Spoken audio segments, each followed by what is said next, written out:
That's pretty cool. Well, welcome to the podcast.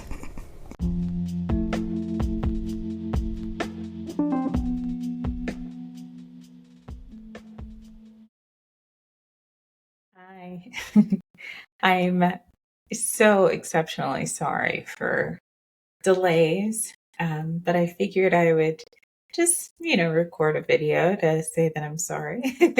And, just say that I'm grateful for all of your patience and technology's hard.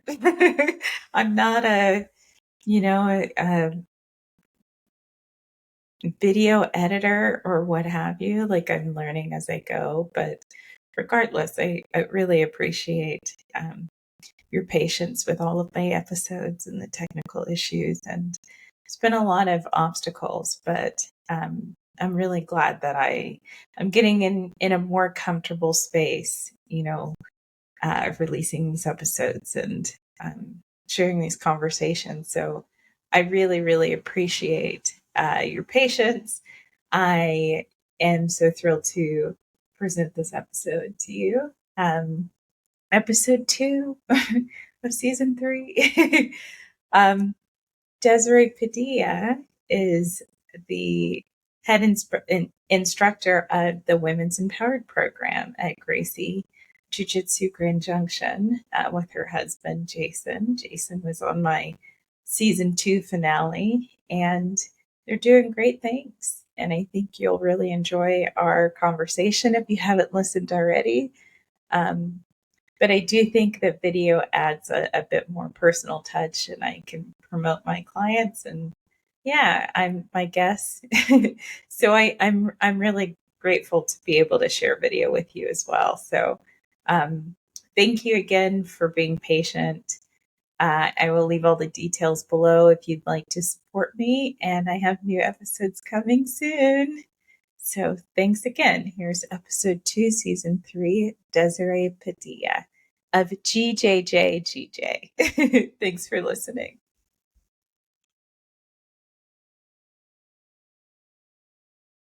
Hi everybody. It's your host of Freedom to Fight, and Yura Mathis. I've got a new guest. I am super excited about this because it took us a while to do this, even with your husband. It took a while for us to come together, but I feel like it'll be even better because of that. I will let you introduce yourself to my audience, and we'll jump into questions. And my name is Desiree Padilla. I'm co-owner to Gracie Jiu-Jitsu Grand Junction in Grand Junction, Colorado. I'm the head instructor for our Women Empowered program. That's me. Yeah, I'm every time I think about it, I'm like, I wish I still lived over there so I could come to some of your classes. I left right before you were kind of transitioning into that, but I can still come visit you. It's not that we're still in the same state. Yeah. So see it. You're having a opening party or something coming up? We are. We're having a grand opening. Is going to be on Tuesday, April 2nd. We're doing dual ribbon cutting with the Chamber of Commerce is here, Fruita Chamber of Commerce, Grand Junction Chamber of Commerce. So we're super excited. And then shortly after that, we're just kicking off seminars month after month. I have our Women Empowered seminar that weekend on the 6th. Then we're going to have our Combatives Jiu-Jitsu 101 co-ed seminar in May. So yeah, it's just going to keep going from there all the time. Just do something for the community, bring awareness and let people try something. Sometimes it's easier to try something when you're a room full of new people versus just being the new guy. You know what I mean? New person. So that you can try something in a group of everybody's new. Everybody has that similarity. We're all new people. So it's kind of cool. Yeah. I agree. I'm going to have to catch one of your seminars. I will probably the co-ed one because it's a bit farther out, but you're only like 4 hours from me. I can come and visit you. You should. That's super cool. I haven't been to a seminar. Yeah. And I'll maybe just like get a room or something. I'll have to bring my doggy, but bring a room, stay in a room and just like, I don't know, explore. I still have some friends over there as well in Grand Junction, but yeah, I think I'm going to commit to that. I'm going to make some plans to actually do it instead of just saying that I'm going to do it. I'll do it. Good. Come join us. I'm so happy for you because I'll try to like kind of pace myself a bit, but because I have so much to say, but I'm so proud of you. I mean, I'm proud of your whole family for like committing to like this life path and changing the community. And like when I met you, it was like at a really critical time in my life, and I'm just so grateful for that you exist, because I was in an environment where women were not being kind to me, so meeting you at that time, like that was like so important to me. It's still so important to me. So I just wanted to share that with you. Thank you for telling me that. I know you had mentioned at the time that there were just things that were changing and that there were some situations that were difficult and whatnot. And it is hard, I think culturally, in the female arena, I think it's grown a lot. Like, I'm in my 40s and I know that the stigma of, the cat-like environment, catty has always been a thing. And I feel like it's changed a lot, but I think a lot of that is predicated on a lot more acceptance, period. Like huge. I think that's changed. I grew up in an environment, and probably not just within my family, but I feel like just from the 80s to the 90s, right? And that it was very much, how skinny could you be, right? And it was a big thing about being thin. Even in my household, I grew up that way, right? I remember being very young and, just in the dating world, between somewhere around 20, right? And maybe 21. Mm-hmm. And I remember, my grandfather, who I love to death, saying, gosh, I went to visit and he's like, oh, you look like you put on a few pounds. And I'm like, oh, I was 95 pounds until I was about 21 and I'm almost 5'9". Wow. So it was always a thing, I was just really, really always concerned because everything was about how skinny could you be? It was, models back then. It was about, all the things, the bulimia, the anorexia. I feel like the 80s and 90s was just how skinny could you be? And I know it goes further back than then. But now we've entered into this I feel like a whole new era where it's like, it's not about your size. It's not about your freckles. It's not about, you're beautiful no matter what. And you see that just going into stores now. I noticed the other day I was walking through, oh gosh, what store was it? I don't even remember, but I was noticing the mannequins and every mannequin was different. And when I mean different, I don't mean that some had freckles and some didn't. I mean, they were all made of different wood. They were made of, just, I mean, it was just crazy. It was crazy. I was like, there were different shapes. There were different sizes, and you didn't see that before, right? Every mannequin was the same. Yeah. They were all the same thin. They were all the same height. And now, the first mannequin you see is going to be different from the mannequin next to it. And I think that's helped women entirely be more acceptable of each other. Except, we accept each other a little bit more as well because we're not constantly having this judgment. And we're starting to expand our mindset on what's beautiful. And I think that just kind of goes back to the animal kingdom, right?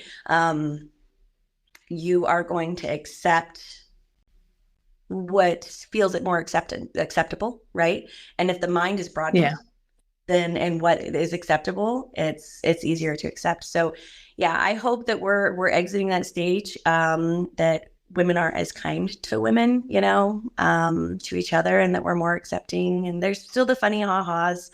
like digs on social media. I love that. But I think that we are starting to be more accepting to each other. Women Empowered has really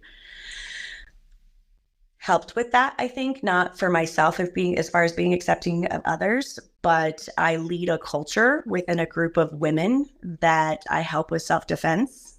And my culture is that's always been a big thing to me. I have a small tick with fairness, right?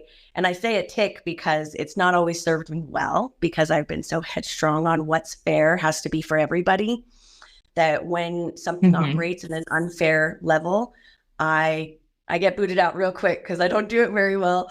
So being able to lead my own group and lead my own culture within my own facility, it's wonderful, because what doesn't fly doesn't fly. And that's the end of it, right? Ladies come to try something new, and I'm like, welcome. We do a quick introduction in the group as much as we can, because it's a growing group. But I let them know right up front and in front of the women that are there, every woman here is here to help you, as well as you will be here to help them as well, right? So that they know it's not just one way. You're going to help others. We're here to help each other through this. And I think that just keeps the weeds out really quick. You know what I mean? It really, it's a tolerance. It's an intolerable to intolerance. Yeah, certainly. That's a really great way of saying that. Like, I think that, if it's not tolerated, then you can't bring that kind of in. And I want to still have compassion for people that are experiencing some sort of jealousy or what have you. Insecurity is what I'm trying to think of. But I have to remember that that's not my responsibility. That's really how I started my whole martial arts career, is minimizing myself, shrinking myself so that I wouldn't intimidate people.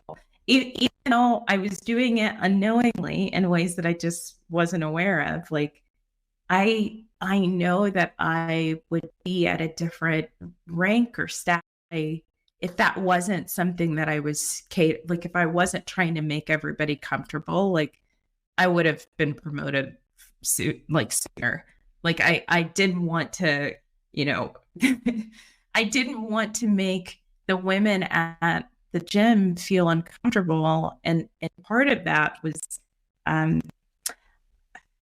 my sensei's wife was training there too. So, like, I didn't want her to, like, that's a whole complex relationship there. I'm like trying to befriend her and the other women there, but like, you're the owner's wife. So it's like, of course I don't want that to ever, I was trying to show as much respect as possible, but that's really not, respecting or respectable. Like, that's disrespectful for me to minimize myself, because that means I'm not showing up for that person. Like, I should be fully acknowledging that person in every way that I can, so that we can grow together.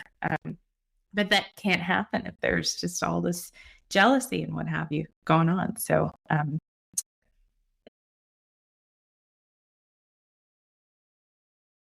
saying no, it's true. It's and I think how many women can relate to that, right? How many women can relate to the minimizing ourselves, right? And whether it's because of somebody, and it doesn't matter the gender, where male, female, right, that has made us feel as though we need to minimize ourselves.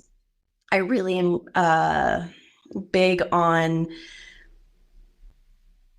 personal responsibility, right? And making sure that I own the things that I've done wrong and whatnot. It's not easy. Well, none of us want to do it. But with that being said, so I think that we can definitely say someone else made us feel that way. But like, I think what you just spoke to was, you realized, but I should have done it for myself, right? I should have done it for myself. It should have been me for me. I'm fairly new to the world of social media. I think we've been doing social media for maybe 5 years now. And I say, because I did mention my age earlier, that makes me newer to social media. And I was so set. I didn't like social media before we got on it because it seemed like every experience I heard about it was terrible, right? Cyberbullying, social media bullying, cheating and all the things. Now that I'm on social media and I feel like I understand it more, and I understand that what an algorithm is, and we'll build our algorithm based off our interests and things like that. I think you can being on the internet is really no difference than being around people, right? If I consistently put myself in a group of people that they live a life on a path that I don't want to follow, eventually I'm probably going to follow that path, right? Or that path will bleed into my life. Same thing on social media. If you watch things that are and look at things and look up things that are constantly negative, it's going to feed you that same path, right? Which will bleed into your system. I love super inspiring things. And so I love the algorithm that I've built on my social media. People like you pop up on my social media. Your posts pop up on my social media. Yeah, because when I'm feeling down, I'm not kidding. When I'm having a hard day or having a hard time, you'll notice I'm kind of more absent on social media. And I think I avoid it because it's trying to feed me positive things. And I'm like, I just want to be negative. I just want to be in my hole. But, when I have that glimmer again, I'm like, oh, I got to get back on there because something on there is telling me, right? Someone's post is saying something like, don't diminish your light for others. Right. My sister-in-law would post a lot of really inspirational things that I loved. And so it would help. I would see her things that said that, right? Don't diminish. Have you heard this? Right. Well, don't fall to it. Right. For instance, I have been told I'm a very forward personality. Right. I'm the person who I have to walk into a room and read it first, so that I don't overstep those boundaries of others. And not because I want to hold back for others, but because I do want introverts and people who are not so used to the bang personality. I want them to like me and be comfortable with me. I'm not thriving only on their like and liking me, but and approval, but I want to put my best foot forward. And sometimes you've got to slow it down, take a breath and read the room before you go in and you overpower it, which I may have been accused of. But with that being said, I've been told you're too passionate. Gosh, you're really passionate. Oh yeah, maybe you're a little much, right? If you could just not be so much that, maybe that person wouldn't have reacted to you the way they reacted to you. Maybe you were too strong. You're too strong of a personality, right? People don't like that. Maybe we should change that. And so like you, and I'm sure like many, many, many ladies and people just in general, we definitely don't want to just keep it segregated to just women, have held back and toned that down so that, gosh, I don't want everybody to dislike me. I said I stop and read a room. This comes out. I can't help it. Yeah. I stop and read the room so I can adjust the power level until I can be full power. But I get it. And I think that, like I said, social media is helping with that. Other people are helping with that by speaking out and saying, you know what? You don't have to not be you just to be accepted. Be who you are. Shine. The stars in the sky don't shine less because it's too bright for you, right? It is what it is. Yeah. Each one has their different power. And so, yeah, I love that. And I love that about you. We were talking earlier and you said, I'm a bit of an introvert in life, but I love my public platform. And I'm like, I love that about you.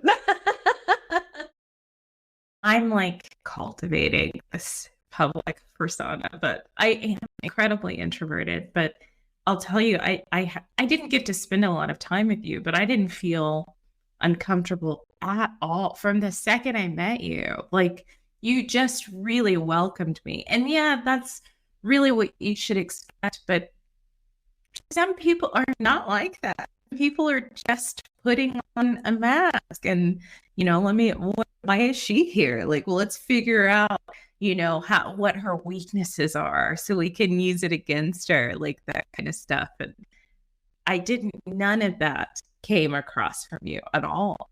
I so appreciate it. So I can't say that enough.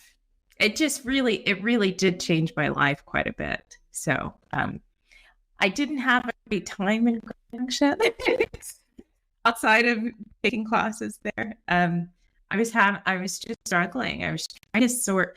I don't know if you know, but I was in the hospital like just a few weeks before. So I've talked about it so many times. I talked about it with Jason, but having the concussion and but having a concussion it varies. It's on a spectrum of severity. And mine was incredibly severe because I really didn't have any support, even from the gyms that I was a part of.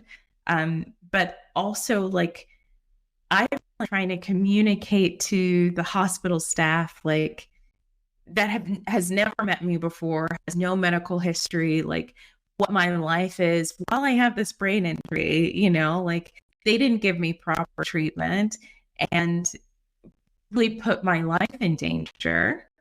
And then I get, discharged from the hospital and I have all this other stuff going on. Somebody tried to break into my place. And so I just said, hey, I'm going to move out of this area. I got to get out of this area. There's too much chaos going on. So I went over to Grand Junction and for, I don't know, a week, things were settled, kind of. But then there was just more chaos, issues with a landlord that just a lot of snaky people around me. And I was so vulnerable. So it means so much to find people that I could trust and, heal. People that I could heal around. So, yeah, I just wanted to give you some context because I'm looking back at that. How did I survive all of that? Like, just when you go through a lot, and I feel like anything can come for you, the good and the bad, right?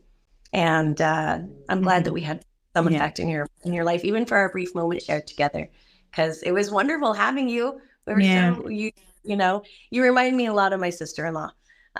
So I think it was an easy connect. I mean, I feel like I try to be that way with everybody, and not just in business, just meeting people. I like meeting people. I like learning from people. And I really am kind of one of those, I don't know. I'm just one of those people that I believe there's timing for everything. And no, not every single person I meet is going to have, a purpose. But I have this thing when somebody asks you to coffee, right? And I do it quite often. Hey, we should have coffee sometime. There's a distinct difference when somebody says, yeah, we should. All right. Yeah. Let me know when you want to do that. Okay. And then there's the difference between somebody who pulls out their phone or their calendar and they're like, yeah, let's get this. And I'm like, let's do it. And the minute somebody says that, I'm like, let's schedule it. My calendar's right out. When I say it, I have my calendar ready. If the person doesn't meet me with that same level, that's no big deal, right? I know it's one of those just conversational, let's have coffee. But when somebody pulls out their calendar, I'll be there because I feel like for some reason we're supposed to sit down. And I've made coffee appointments and I've driven to coffee appointments or whatever you want to call it, these moments thinking to myself, why did I make this appointment? Is this because every hour of my day is so important, right? I homeschool 3 children. I have 2 businesses. I'm married, so every second of my day to me is extremely valuable, right? And I hope that doesn't come across negatively, but in the sense that, it's not a money thing. Every second of my day is needed by someone, right? Whether it's one of my 3 children, my husband, one of my 2 businesses, my sister-in-law, my in-laws, somebody I love, a friend, just somebody who needs to talk, right? And that's kind of the purpose of life, right? And to me, anyways, right? What is life? What's the whole purpose? For me, it's just that it's connections, right? All day, from the moment I wake up to the moment I go to bed, it's connections. And so when I go to these coffee appointments, I need to know this was worth it, right? God, this is an hour of my day. I have so many things, an app to work on, a buyer to meet with. And so when I go, I just hold it to myself. There's a purpose that I'm having this coffee somewhere in here. There's a purpose. I'm going to learn something from this person, or I'm going to make some deep connection. And when we met you, there was a definite wow. And when we left that night, I was like, God, doesn't she remind you of your sister? And Jason's like, yes. She looks like my sister. So she's like her old, and I hope this comes across right, but I've always joked that if my sister and I were a rose, she would be the petals and I would be the thorns. Aww. Just really soft and delicate, and you can bruise it, right? But it must be cultivated with the water and the sun, and it's the most beautiful part of the flower. But the thorns is what keeps it from being ripped up out of the ground and somebody, you know what I mean? Mm-hmm. And so, because I'm very protective of her, right? Because I do believe she's just this wonderful light, but can be bruised, and the light can be taken away from shining on others very easily. And so I think people that I meet and who remind me of her, like yourself, I'm like, oh, you know what? You are a shining light, and I hope that everybody treats you just as carefully, you know? So, because they sometimes, gosh, I don't even know what a good example is that doesn't sound so far-fetched, but you know, the right people that you're going to meet that are going to have profound effects on you are some of just the ones you have to be careful with, right? To not lose them easily and or hurt them easily. And so I think that about you. Yeah.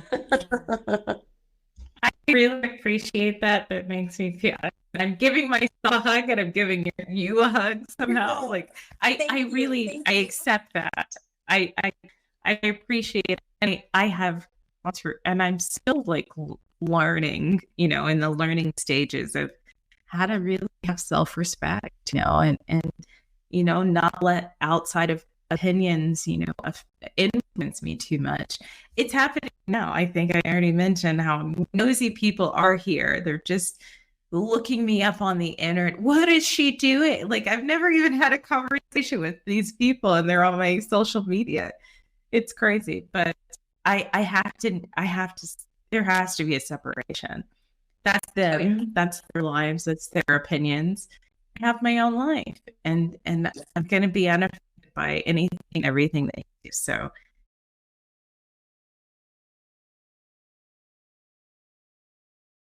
well, I guess I should shift and ask you about your martial arts journey, and how you came to be who you are today. Yeah, I'm super curious. That's a story. Well, no. Well, we'll make it just definitely the journey. So I married my husband Jason in 2006. He was in the military when I met him, and in 2002 was when he met the Gracie family. Right, through the military, they sent him over to Torrance, California, and he was super honored to be able to train and meet Horion, Gracie, Hedon, and Henner were about actually our age. So they were all in their early 20s back in 2003. And he was super, super blessed to actually meet Elio Gracie, who was still alive at the time. I didn't know Jason in 2003. We got married in 2006. And then you fast forward from 2006, 13 years later, I think we're like, what are we, 17, 18 years later now. So 13 years into our marriage, we were playing, well, and through this whole time, you know, he did jujitsu, just due to career and whatnot. We moved a lot. So he'd go to a new, you know, BJJ school, and they tend to seem to restart people a lot in a lot of the other schools that he'd been at, you know, and because he was bouncing from school to school. So they start him, you know, well, let's start you from the beginning and start you, you know, belt wise, generally, I should say, not that they put him in some beginner program. It's pretty much jujitsu when it's non-curriculum based.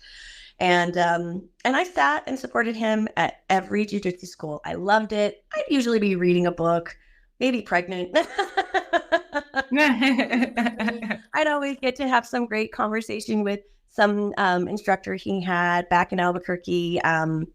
He was taught by Tusa for a time, and that was a really, really wonderful school he was at back then. And at the time, I think it was Alberto Cranes, and then somewhere along the line, Tusa ended up taking over and changing it, I think. But 13 years into it, well, I backtrack. At one school, usually, right, like us, we're a husband-wife duo that owns a school, a CTC, a certified training center. But most you'll find jujitsu places are owned by a couple. And so one of the schools he went to, the wife said, had always seen me sitting there reading or doing something. And she said, you know what, if I started a class that just had women, would you try it? And I said, oh, all right, I'll try it. Right. So I had my third and final child. And so she was I think I was maybe 3 months after having her. And she started this class for women.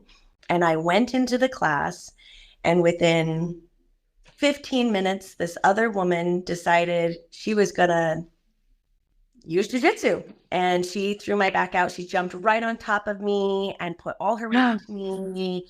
And I couldn't even tell you because it's such a blur. And she threw my back out, and I'm very full of pride. So I crawled my way out of there, and I was hurt, and I was crying all night. And I told Jason, I said, this is why I don't do jujitsu. You guys just hurt each other, and it smells, and it's awful, and you're close to each other, and people sweat on each other, and people are mean. And she was mean, and I've never done it, and it was just an awful experience. So I was like, please don't ever ask me to do it again. And he's like, oh no, never. I would never. And so now fast forward a full 13 years later, when we moved to Grand Junction, we just didn't find our martial arts studio, our new home, just not something that suited for us. And that's okay, right? It's a very personal thing, martial arts. You want to find a place to compete with.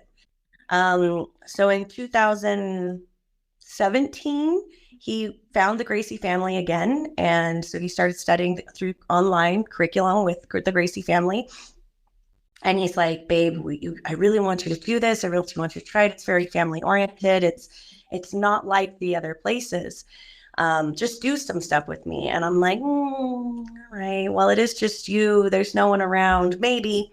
We started playing around and rolling around and whatnot and just having fun, wrestling. And he pinned me. He got on top of me in what you would know as the mount, and he pinned me. And I have some serious past trauma. And I started crying. I just started sobbing. And he let go of me right away. He was super scared. Jason is a super gentle person. We were laughing 1 second, and the next thing I'm sobbing. And he jumped off of me, and he's like, oh my gosh, I'm sorry. Did I hurt you? And I was like, and I was so embarrassed. I ran to my bedroom, and I locked myself in my room, and I cried. And I realized at that moment that I thought I was over a lot of trauma. And I get a little clip here. And I realized at that moment that I wasn't. That moment of that move took me to a really long time ago, dark place that I didn't know I still had inside me. It was profound. It was quite a moment.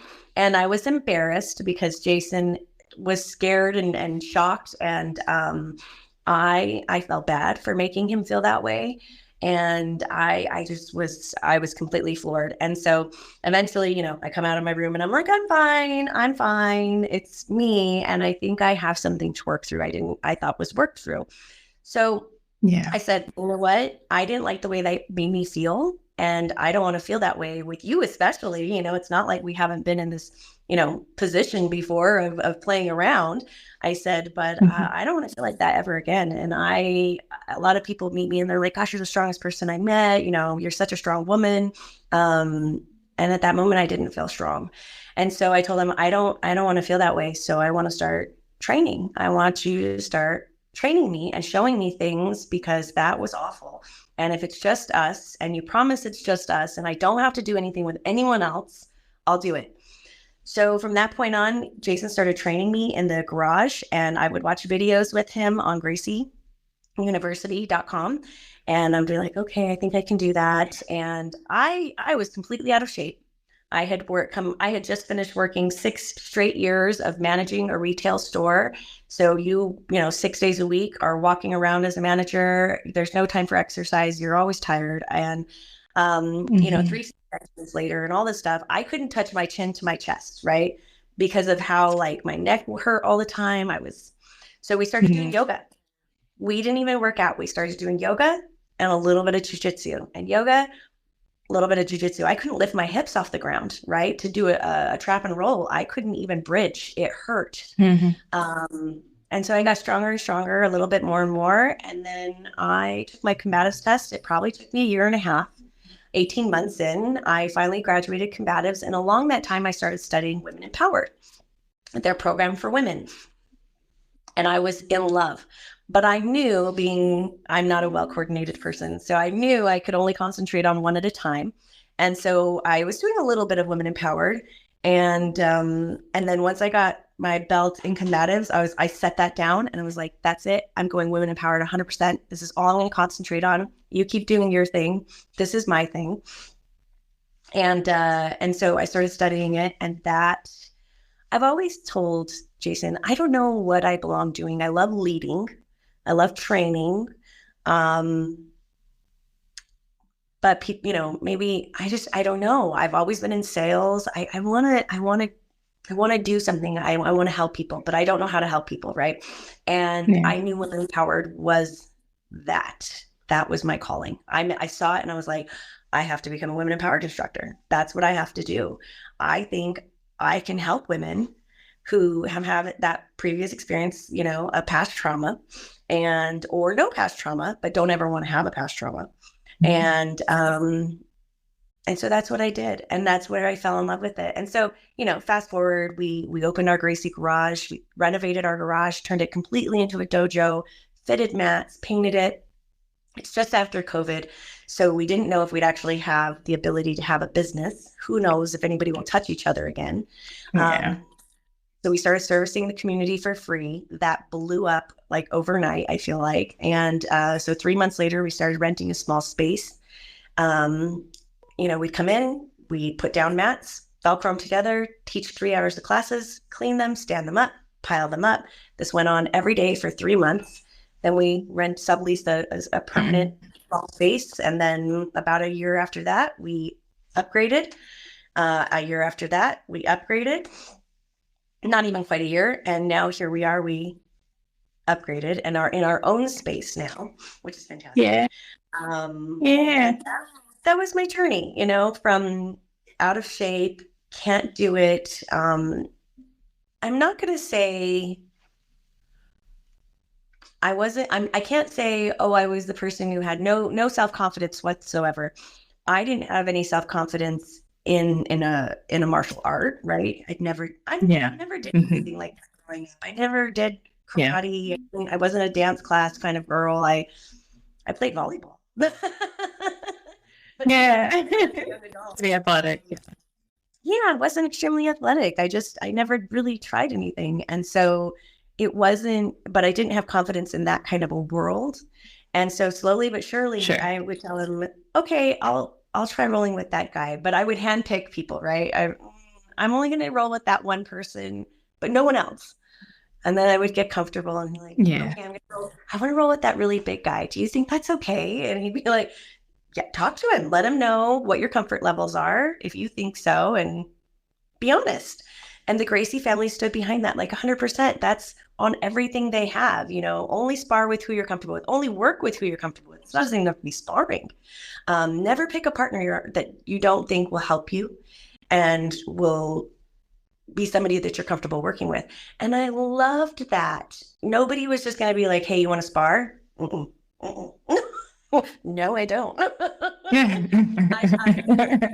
I could pick and feel confident about that. And so I would go up to a guy, and because Women Empowered wasn't open yet with us. I was still learning through our whole first year of being an operating business. I was still studying Women Empowered. So, you know, I would go and I would pick somebody in class and be like, are you comfortable rolling with me? Yes. Okay, awesome. So don't be strong. Don't be strong guy. Like, I just want to practice a couple of things and see if it works. but like, don't be crazy. And they, they'd all laugh and be like, yeah, okay. And so I would try and be like, okay, be stronger than that. Okay, give me your full power. Right? I would be testing the move and be like, hey, this really works. Like, and if the guy did, roll me off or whatnot, I'd be like, what'd I do wrong? And he'd be like, oh, or we'd bring Jason over. We're like, what did I do wrong? He used full power and it didn't work. So does this is jujitsu move not work for me? Or did I not have something in the technique? A tweak here, a tweak there, and it would work. And I'm like, oh.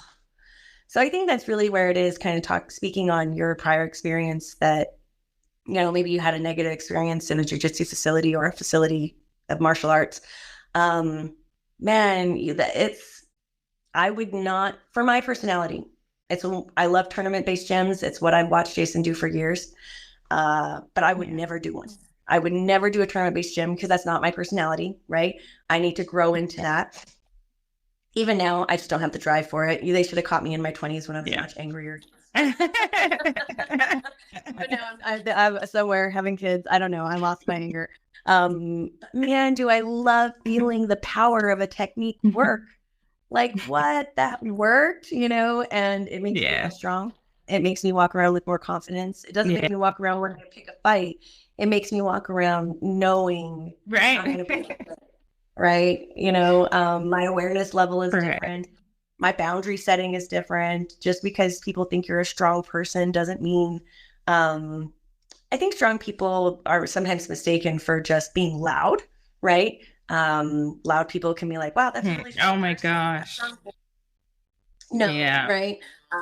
Now no. Definitely, I don't have, and I think that a lot of women or people that have had trauma relate that it's like once you've been violated, right? You've been assaulted.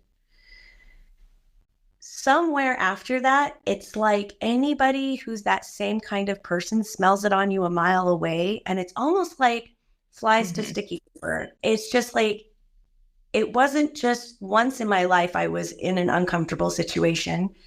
I just would, I compare it to like rabbiting up, right? When a rabbit gets scared, it just freezes and it doesn't move, and it hopes that the predator's going to go away, and it hopes that it blends in with its environment enough it doesn't get seen.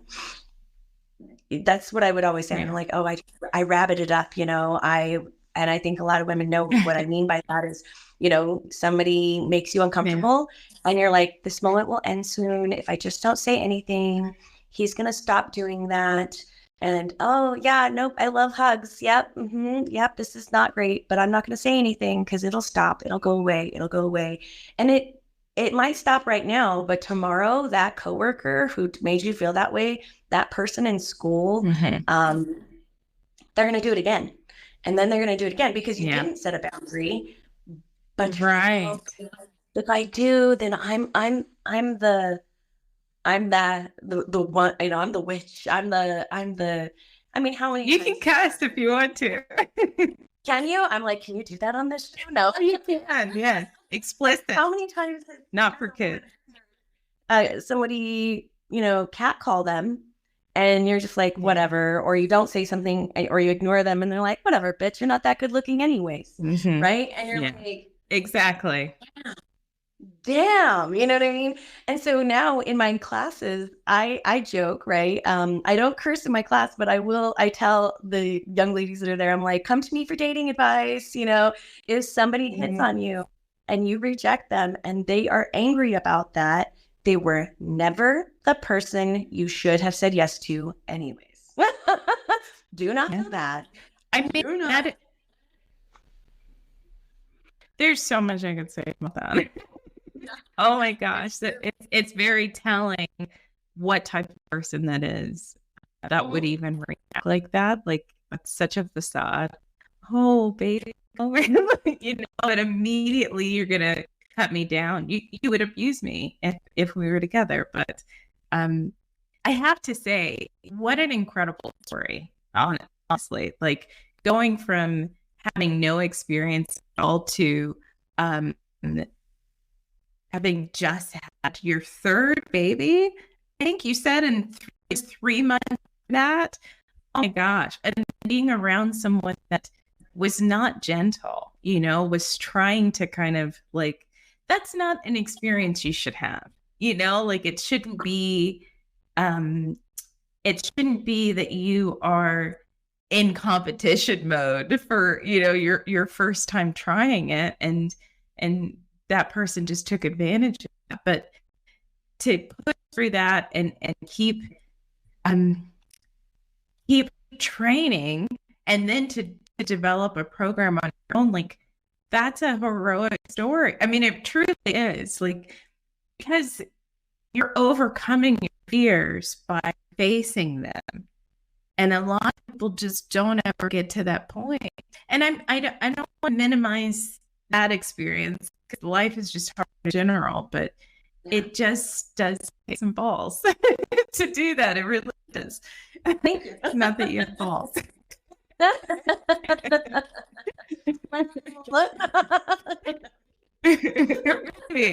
Theoretically. Well, I'll think that it's inside.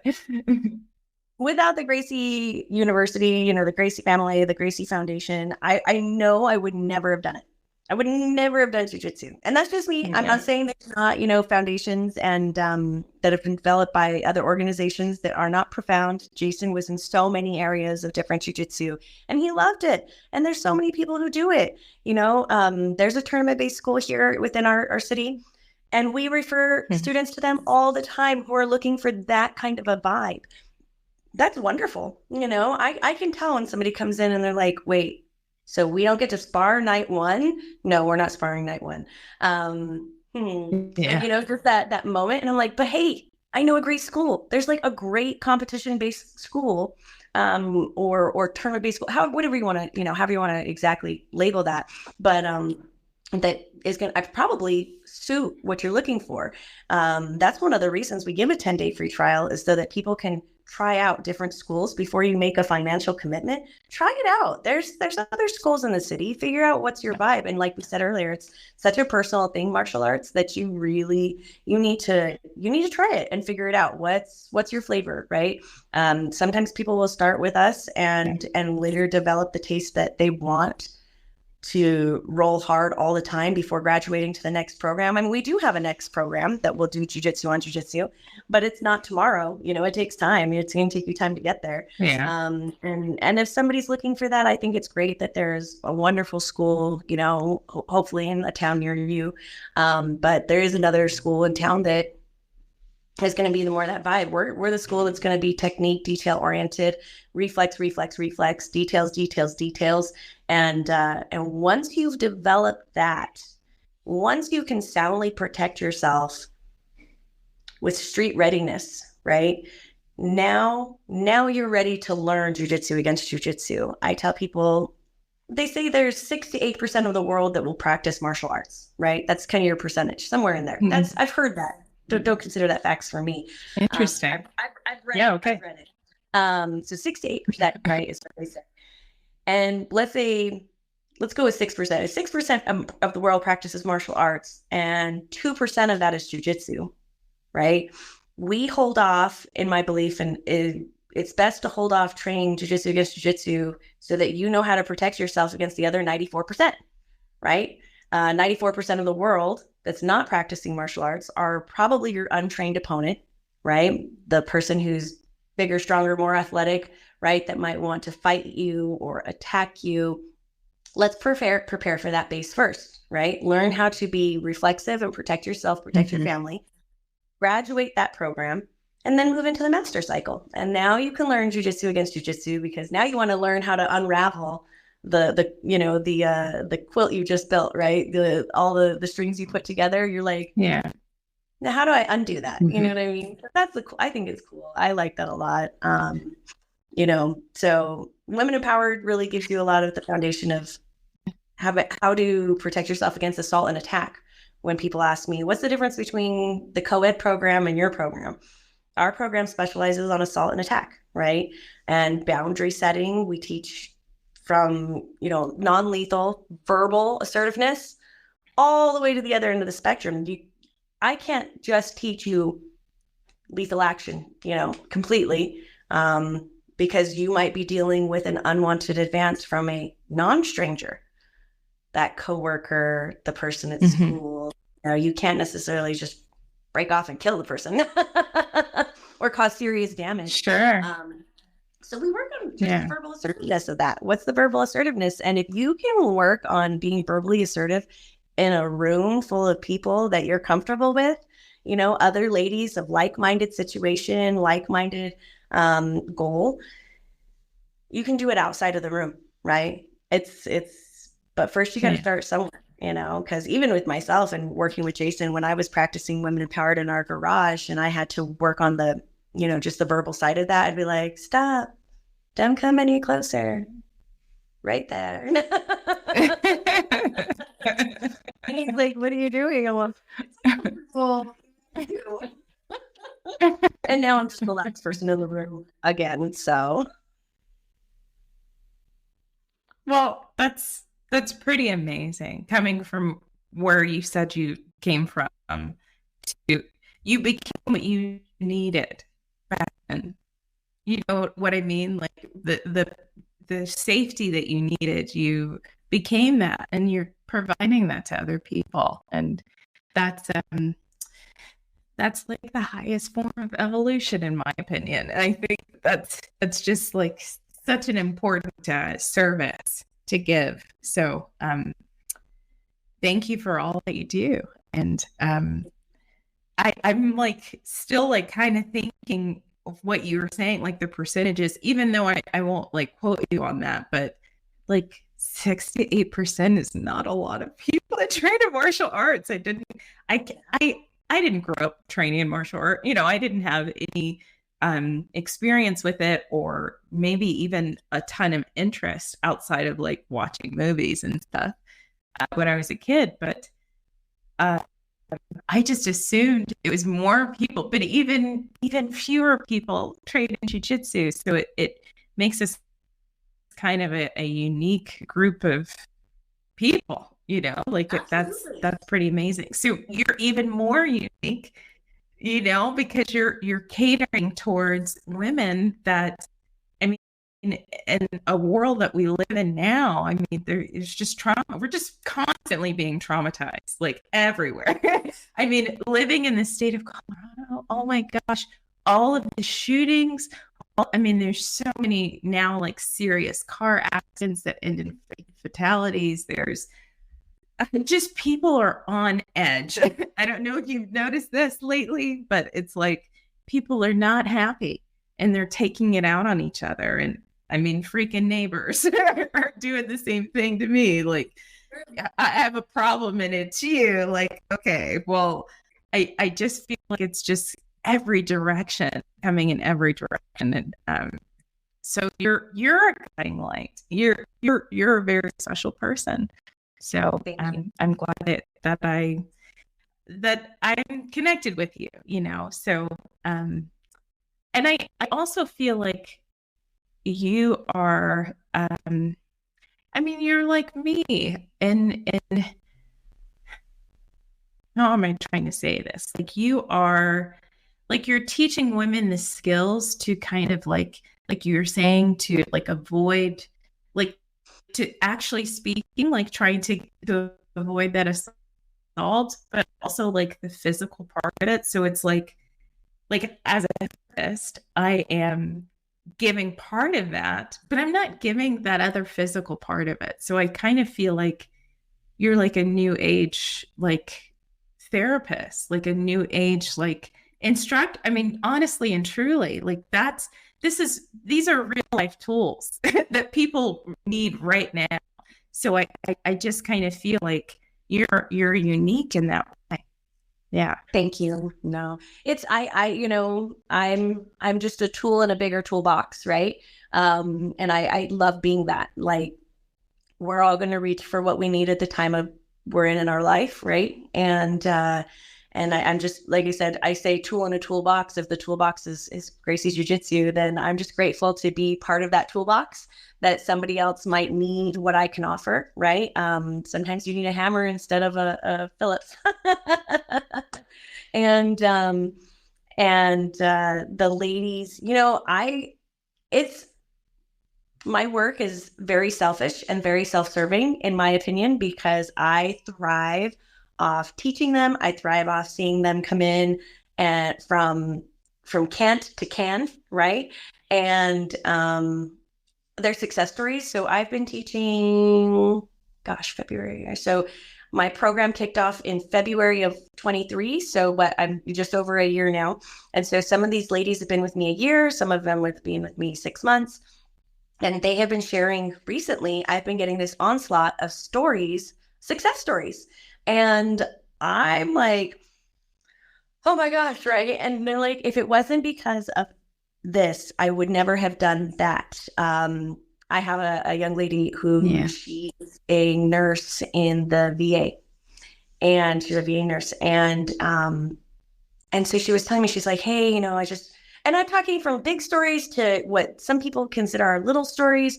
But she said that, she was at work recently, and one of the other male nurses asked a question about something that was going on, and he said, this is the procedure. She corrected the situation. She's like, actually, this is the situation. And I'm probably not quoting her story correctly, but, regardless, somewhere along the line, he thought it'd be funny to curl up a magazine. And he went to bop her on the head with the magazine, just in fun and games. And he comes over to bop her on the head, and she puts out her arm, and he goes in to hit her on the arm. And he was taken back by this. And she looked at him and she said, put that down and do not ever do that to me again. And he's this really big guy, is how she described him. And he looked shocked. And so he then tried to play it off as a joke, right? And he said something in terms of, oh, you're a mean little dog, aren't you? You're just a real mean little dog. And I was like, oh. And then she looked at me, she goes, I am not a dog. Do not talk to me like that. Do not refer to me like that. You are not funny. And he walked off. And she said, any other time I would not have said it. I would have taken the bop on the head. I would have been embarrassed. I would have just gone home upset. And she goes, and if I would have done something, I would have thought, oh, everybody in the room thinks I'm a bitch. Everyone thinks, hates me now. He probably thinks something nasty of me. She goes, and I didn't think anything of it afterwards. And later that day, he comes back to me and she said, and he looked so sheepish and so scared that he looked at her and he said, I'm really sorry if I upset you and offended you. I shouldn't have tried to play with you like that. And I just wanted to apologize. And she was like, oh, well, thank you. And I was like, she goes, I would never have done that, and I thought, how many times have I let what something to me felt like such a stupid little thing? Oh, it's such a stupid little thing. I shouldn't be upset. I let it happen and then felt bad about my own self. And she felt so empowered. She felt so strong. I mean, I love it. I love these ladies that tell me, we talk about people pleasing and being a people pleaser. We talk about attacks from a non-stranger, attacks from a stranger. What do those faces look like? And it's dumbfounding when you say, in Colorado in 2022, I think it was, my statistics on this that I did look up prior because I use it in teaching class, 89% of sexual assaults in the state of Colorado, 89% were from a non-stranger. 89% in 2022.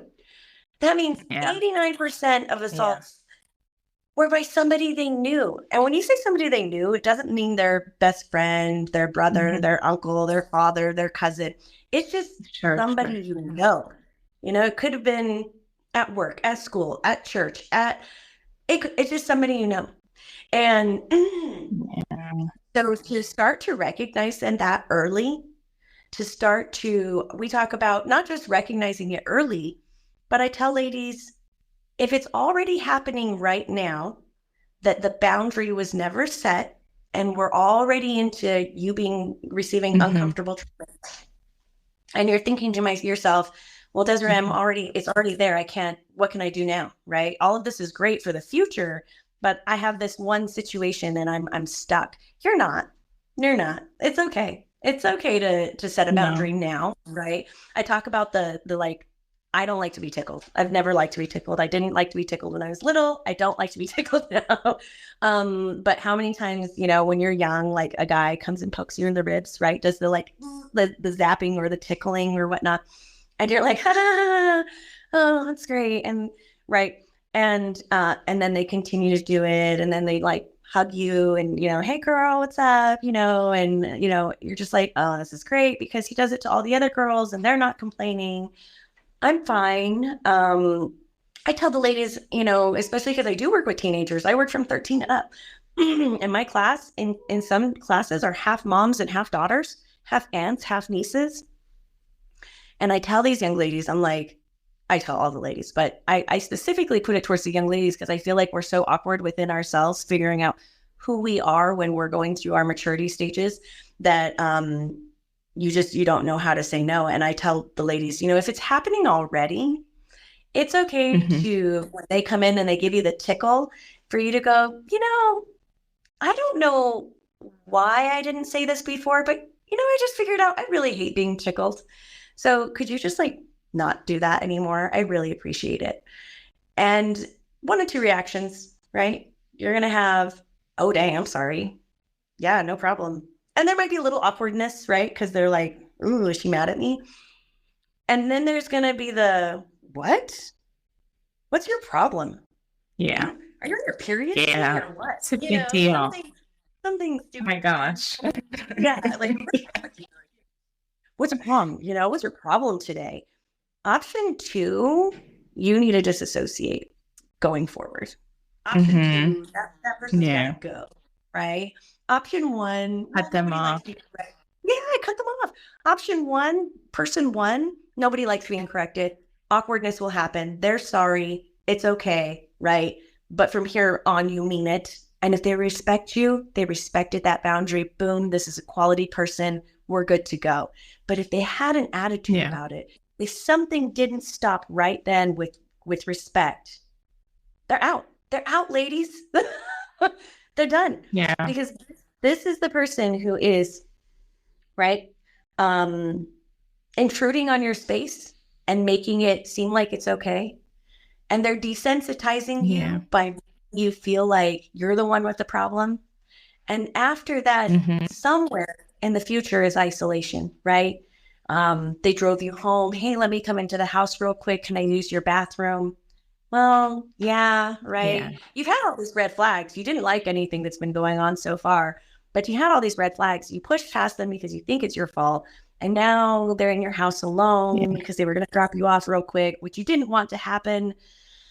But you convinced yourself all along it's going to be okay because it's kind of your fault that you're just a bitchy person. And now we're isolated with this person.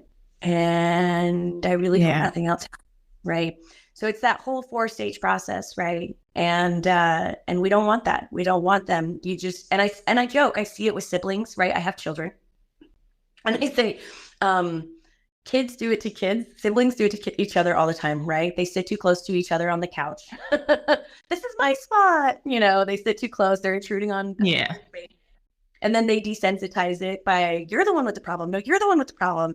And, and then eventually they choke each other. And then they start fighting. So, and that's the light. But the reality is this what happens. And this is how we have those assaults from a known person is we push the red flags away because, gosh, all the other girls in church think he's fine and he is, or whatever group environment you want to use, right? I'm using something that I say church because we want to normalize it because everyone here is supposed to be good. And everyone else says this person is good. Yeah. But something inside me doesn't feel good. But so so wherever that situation is, we have to stop and we have to stop it. But sometimes we need a little empowering to make it happen. And we can find that in a group, and you got to find the group that works for you. And that's kind of my drive is like hoping that my group is good for someone. Well, obviously you're making a great impact, to change that members of yours, her reaction, that this is a crucial lesson for everyone to learn, but especially women, to not let someone break your boundaries, intrude on your space, because people that are suffering from narcissistic personality disorder are that's their intention. There are people that have just the narcissistic tendencies and don't have the actual diagnosed disorder, but nonetheless, that's their intention. And to catch those red flags in the beginning, like, if I can get away with this, then what else can I get away with? And that doesn't always happen in a romantic relationship, or setting, like you were mentioning if it happens in neighborhoods, well, if I, what happens if I do this, if I do the story that the person is making me feel uncomfortable, then I can continue the narrative. And if I keep doing that, then I keep this person look like they're the bad. There's something wrong with this person, and everybody should get on my team, which, if you notice the signs, then you have to take action. You cannot, I'm speaking to myself as well. Like, you have to set really firm boundaries. And when somebody intrudes on those boundaries, there has to be some recourse, because again, they're trying to see what they can get away with. And I mean, I think in part that's just human nature. I don't think it's natural for people to act in such devious ways. I don't think that's good for humanity, for people to behave in this way. I think that it's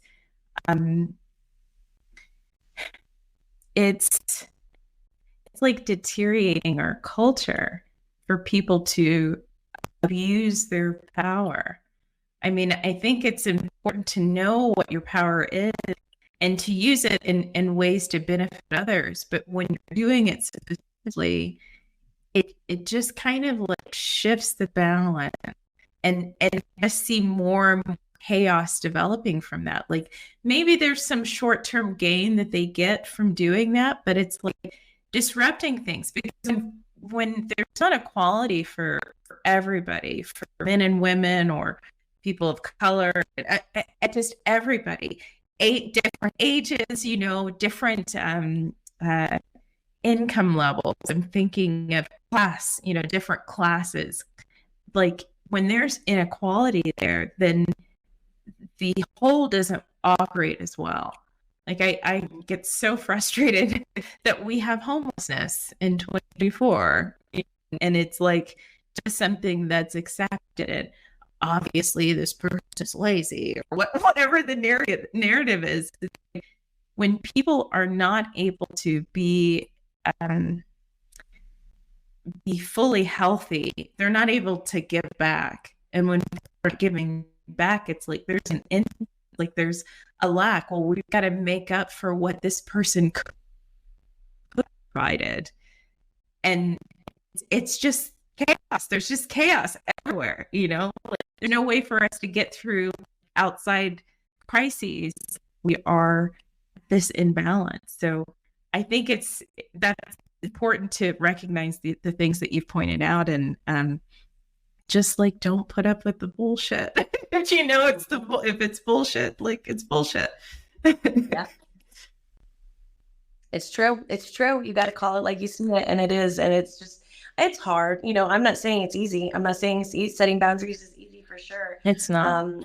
And we can't live in fear. We can't live in fear. So I think that's awesome. We work on that as well, as just understanding when can I be chilling, scrolling through Facebook, right? And not concentrating on who and what's around me. And when can I not, right? When do I need to be most vigilant? Yeah.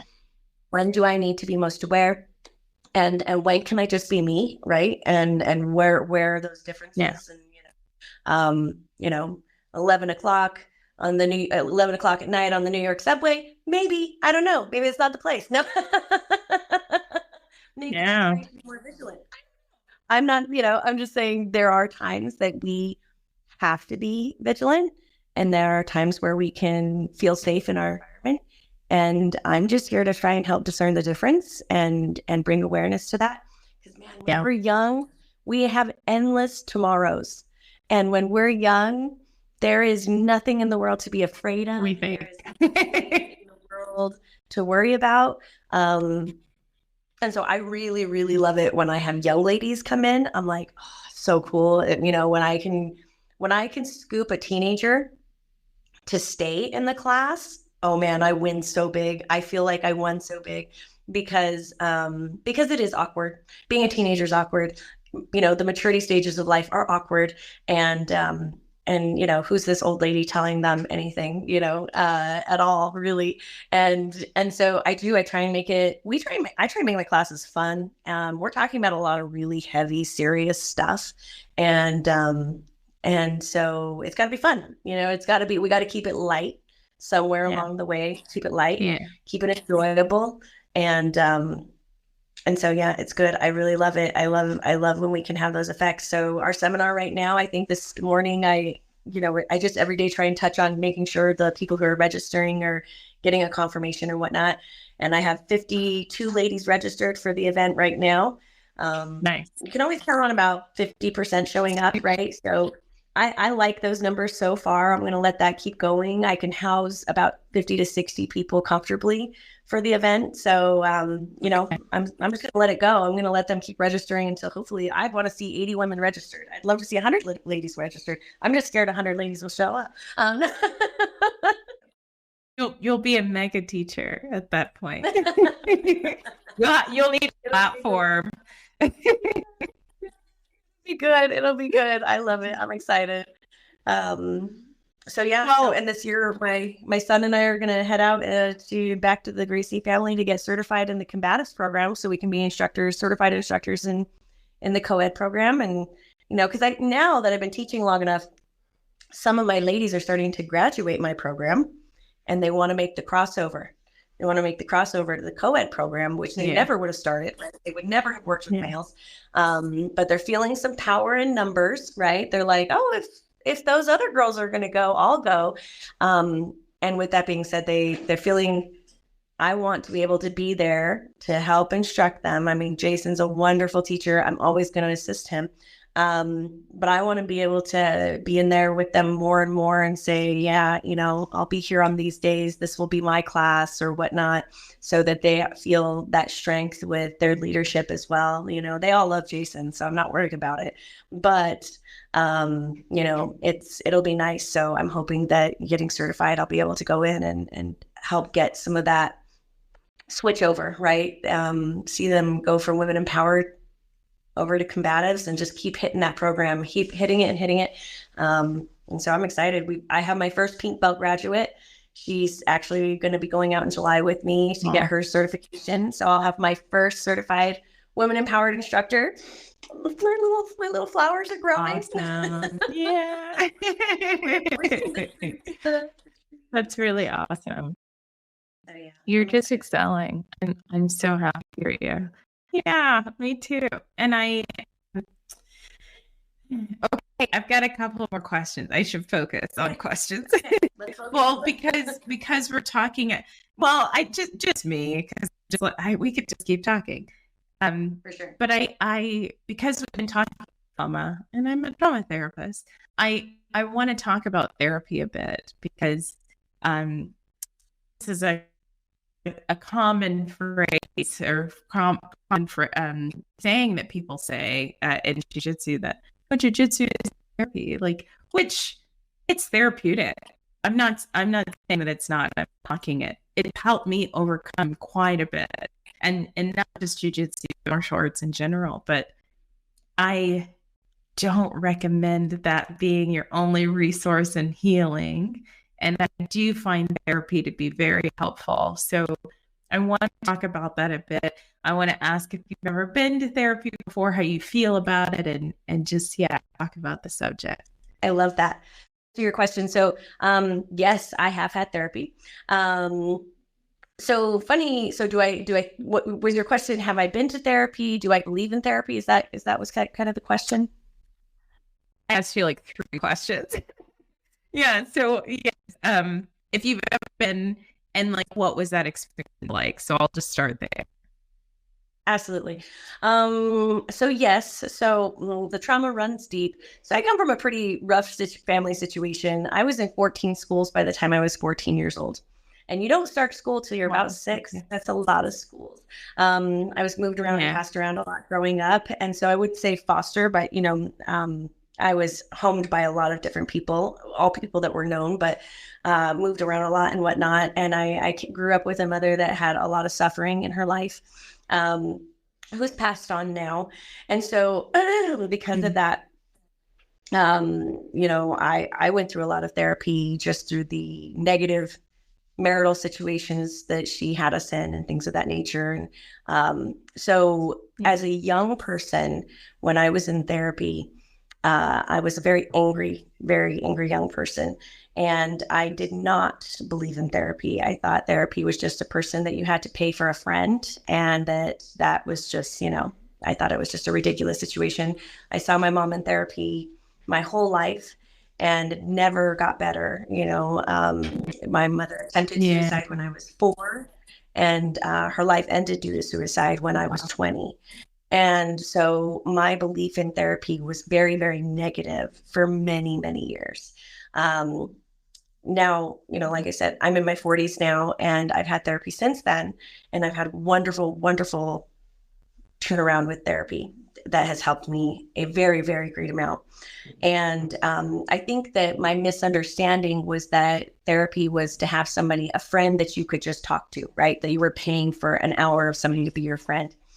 I realized later in life that therapy should be, at least in my opinion, for you to learn new coping skills, new skills to help you deal with whatever it is your struggle is, whether it's a rooted in situation, something that you have negatively handled your life for a long time, patterns you've created. And I've read a lot of books and I've learned a lot about myself in that manner, right? I've seen that I've created negative patterns in my own life to feel comfortable, right? I had a lot of negativity in my life. And so the answer every time something went really bad when I was young was, we moved. My environment changed. And you mentioned people wearing masks earlier. I was told, I was actually brought up, my mother would tell me when I was little, you need to wear a better mask. People don't want to see you cry. People don't want to see this. People don't want that. You need to put a better mask on. And you need to wear a mask per situation. And that's how I was brought up, that it was a very chameleon life. That's what life was. And that's who you have to be, is a chameleon. People don't ever really will care about you. So you just need to put the mask on for the situation and you're going to be okay. And so I realized as I got older, if things became negative in my life, I would move. So I continued this habit as an adult. If I didn't like something, I would move. If I didn't like the group of my environment of people, I would change my phone number and I would disassociate from everybody in my life, get a brand new phone number, a brand new Desiree. Every time I moved, I could try a new version of who I was and figure out who I wanted to be. So I was always just somebody new. I got to refresh and hit the restart button my whole life. And so, this is the longest place I've ever lived in my life. We've been in Grand Junction. We just hit 8 years. I have never lived anywhere in my life this long. This is when we hit 4 years, I had a total trauma response. I started being very angry with my husband, starting fights all the time at home, right? I was just like, and he's like, what is going on? And I was like, I hate this. I hate that we know people. I hate that we live here. I hate we have this white picket fence life. I hate that we know our neighbors. I hate everything here. I hate everyone. I need to move. And I just was like, oh, well, actually, I kind of love it here. And I kind of love knowing my neighbors. I think that I just don't know what to do because we're still here. And I moved about 3 or 4 years. And I was like, oh, we aren't moving. Yeah. Freaking out. Therapy. I went to a therapist and I was like, so here's what I'm recognizing. And I'm not here to just, I mean, yes, of course you divulge, you talk, you get all these things up your chest. But I was like, I need you to help me with some coping skills. Like, what can I do to change the cog inside me that has only ever operated like this? And so I guess long-winded. Yes, I really do think that therapy is very valuable. I think just like I said earlier, finding a martial arts tutor that's good for you, you have to find a good therapist that's good for you. You know, you go to a therapy session and you're not feeling that person, you got to get somebody else. And they, you know, what does that matter? You know, who cares if they're not going to get their feelings hurt, right? The therapist doesn't going to get their feelings hurt. They're okay. You need to find who's good for you. And that's a big deal. That's a big deal, right? I mean, yes, so much truth there that you can find the right fit. You have to find the right fit. It has to be a right therapist. I know a lot of therapists as a therapist, and I've had to fire a lot of therapists. That's just part of it, you know. And I think it's because like we don't do that with doctors. We just kind of, okay, that is a male. He's the doctor and he knows all the answers, right? So we'll just go to him and we'll just, and if things don't work out, we're not going to question him. We're going to question ourselves and say we're just not doing it right. Like the relationship has to change between us and professionals. And also, if you don't want to continue therapy with the therapist, it might hurt their feelings. They're people too, but that's just irrelevant, you know? Like it just doesn't matter, you know? Like they're not supposed to have that reaction, but they might, and just keep it moving. They'll have other clients. Yeah. But I can relate so much to your story, to your trauma story, that I moved around a lot too when I was young, and I went to 2 different high schools. Yeah, 2, maybe more than that. I guess technically 3, but I also have been in that place where things were too perfect, and I started like self-sabotaging and like I'm supposed to move. There's supposed to be chaos, and sometimes I create that chaos because it's not around. But I can just relate to that very much, and it sucks, but it is you can work through and overcome. Finding what you can do to start working through a healthier you.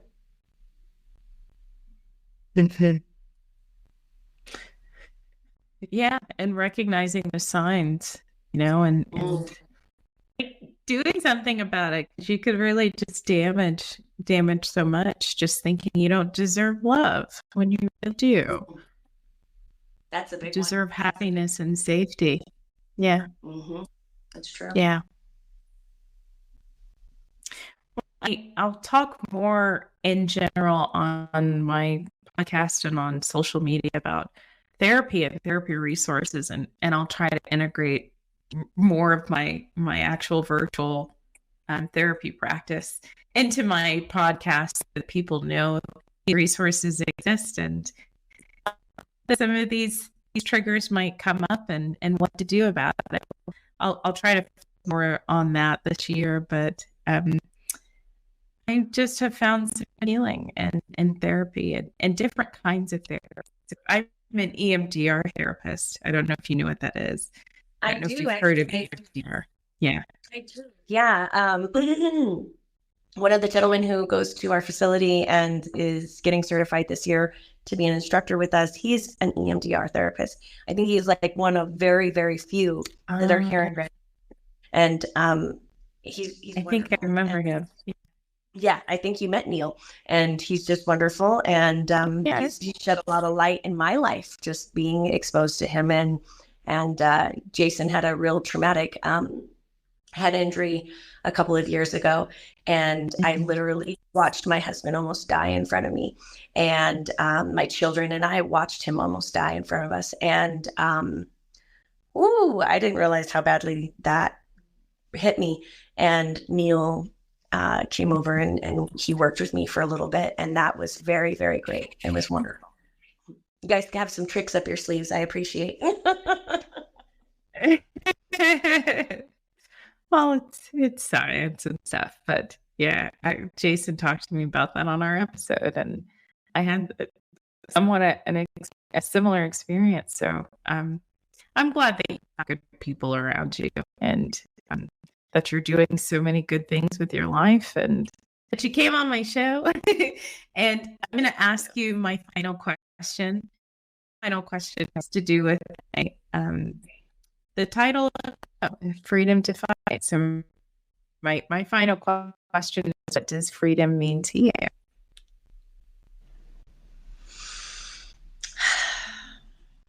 I believe that freedom really means the choice to be able to make whatever you believe your choices are. You can make your own choices, right? Without being hated and judged for that. And I think that's, you mentioned the world can be in a lot of chaos right now. And I think chaos comes from fear, like fear from the unknown, fear from not knowing what choices to make, fear from being afraid that your choice is going to be hated. Freedom should be that I can like who I want to like, vote for who I want to vote for, believe in whatever faith I want to believe in, and not be condemned by others for that.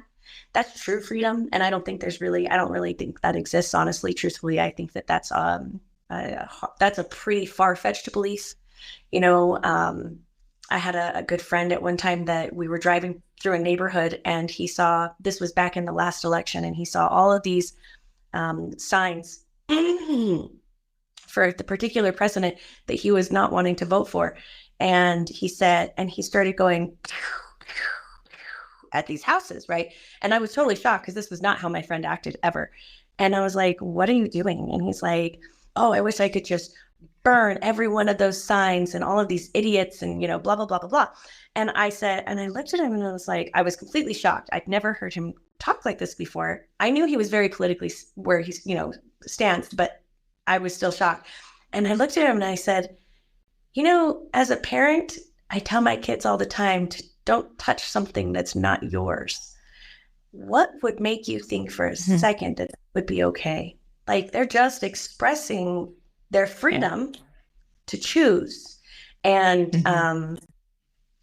so I was a manager for a retail store for many years. And one of the women that had worked there for years before I ever started managing that store, she'd been there 18 or 19 years. And a year into my management, I was going to hire somebody. And she said, you think he's gay, right? And I was like, what? And she's like, well, I just noticed this would be the second gay person you've hired. And I was like, okay. And she goes, I don't think people are going to like our store very much if you keep bringing all these homosexual people here. And I was like, what? Say?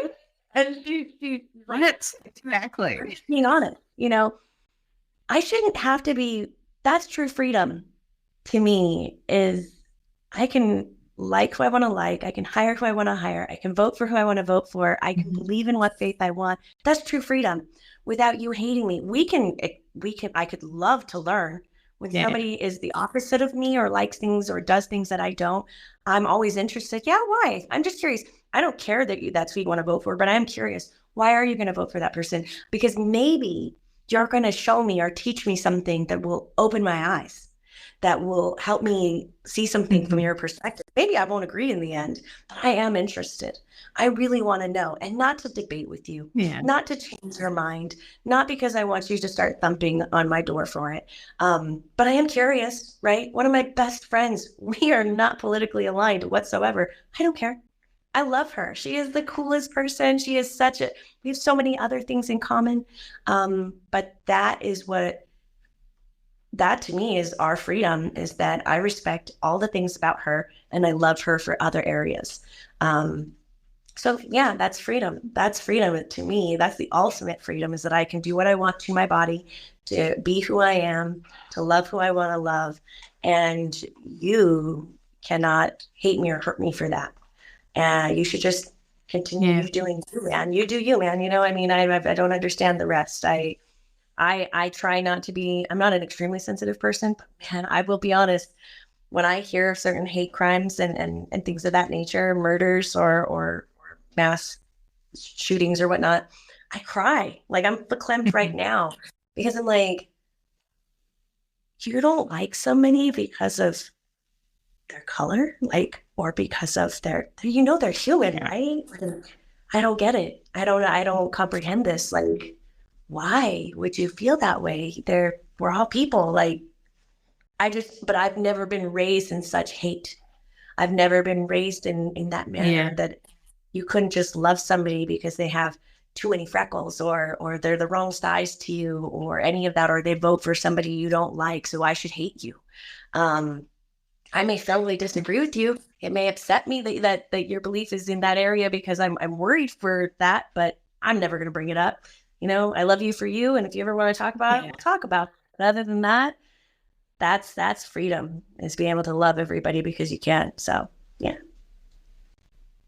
Yeah. That's a beautiful answer. And I freedom of choice, freedom to just like be alive. People criticizing you is a beautiful reality. But I'll tell you, there are so many stories that I could tell you of not being accepted here. It's people have intentionally tried to make me uncomfortable, and it's happening now, and it's never it's never just one person. This person is this person, and so now it's my neighbors. My neighbors are working with the office and the maintenance team to basically stalk me, you know, to let's see if she does anything wrong, so that we can say, hey, you did that one thing wrong and now we can kick you out. Like, so when that day is going to come, because they've been observing me for a few months now, but they're not going to just, it's not going to just be that they do that and there's recourse. So I'll say that there are a lot of people that's their agenda, like for life. Oh yeah. Okay, there's a person I don't agree with the existence of this person. So I'm going to put all of my energy.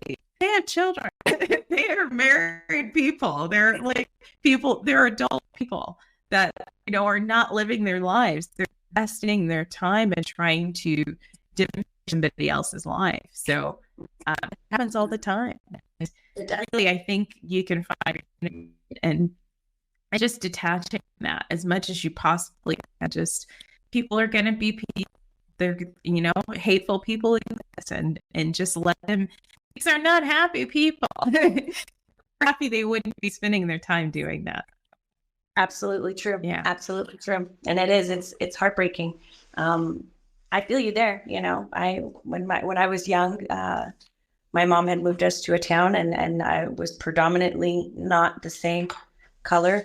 And I was bullied. I was beaten up. I was barked off a bus because I'm a mutt, because I'm part half and half. You know, I was tortured constantly. And for a year of my life before I moved away. And so I understand, you know, it's just insane that it's just like, what's wrong? Where did this come from? So, but yeah, I think that, you know, if we all just keep loving each other the best way we can, I'm a complete, I don't know, am I a hippie for that? No. Does that make me hippie? No. No, I don't think so. I got that hippie love. I think it's fine either way. You know, love, just love. Just love. This is wonderful. Thank you. Thank you. Thank you so much. Okay. I'll end it here, and I'll talk to you soon. Thank you. Bye-bye. Thank you again. Thank you. Okay. Bye.